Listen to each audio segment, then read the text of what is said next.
হচ্ছে বেদাতে সাইয়া। বেদাতে হাসানা কোনগুলা?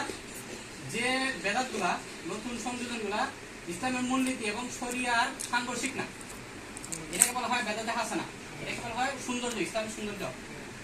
এই নতুন সৃষ্টিগুলা এগুলা ইসলামে জায়েজ আছে।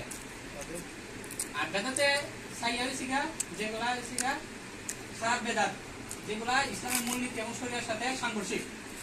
যেমন উদাহরণ হিসেবে তাবলিগ। তাবলিগে ইসলামের সাথে সাংঘর্ষিক কিসে? মসজিদে একমাত্র আল্লাহর ইবাদত ছাড়া, আল্লাহর ইবাদত ছাড়া, ইসলামিক কথাবার্তা ছাড়া কোন ধরনের কথাবার্তা কোয়া, দুনিয়াবি কোনো কথাবার্তা কোয়া এবং মসজিদে এতেকাফের নিয়ত ছাড়া বসবাস করা, দুইটা শিখা টাটকা বেদাত। এবং বেদাত সাইয়া হাসানা না। সাইয়া নবী কোন বেদাত বলে? শোনো, সাইয়া ঈদে মিলাদুন নবী সাহেব বেদাতে হাসানা।